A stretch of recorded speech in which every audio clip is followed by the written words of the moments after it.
Hello everyone. पता है, पहले मैं सोचता था कि लोग दो तरीक़ों से सीखते हैं। पहला, या तो वो एकदम एकांत में रहें, मतलब जैसे आप लोगों से दूर हैं और मानसिक, शारीरिक, भावनात्मक हर तरीके से, सामाजिक हर तरीके से आप लोगों से दूर हैं।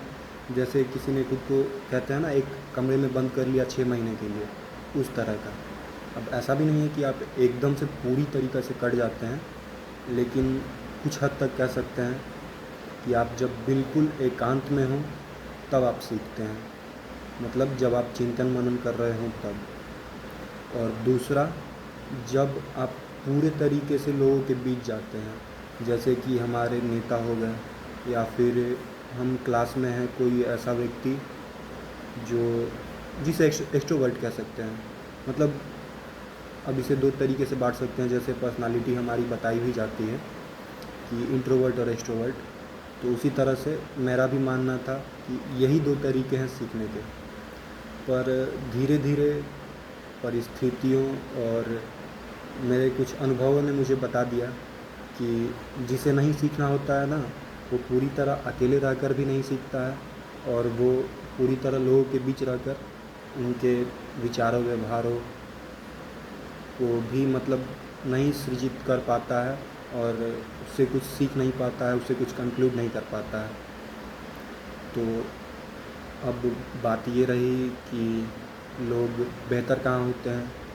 तो सबसे पहली बात है कि प्रकृति आपको सिखाती है, मतलब नेचर।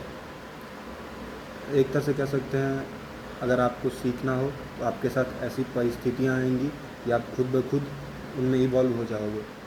या फिर दूसरी, जब आप खुद से चाहते हो कि मुझे कुछ बेहतर करना है, मैं आगे बढ़ूं या फिर कुछ सीखूं, कुछ नया करने की कोशिश करूं, इस तरीके से सीखते हैं।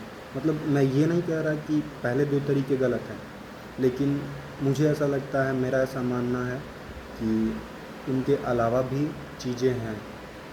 एक तो आपके अंदर मानसिक होना चाहिए एक सोच कि आपको बेहतर करना है, और दूसरा, अगर आप नहीं करोगे तो कहते हैं ना, समय तो सिखा ही देगा, वही बात है। तो ये दो चीज़ें भी काफ़ी महत्वपूर्ण हैं, और मेरा मानना है कि ये पहले वाले दो से अधिक महत्वपूर्ण है। धन्यवाद।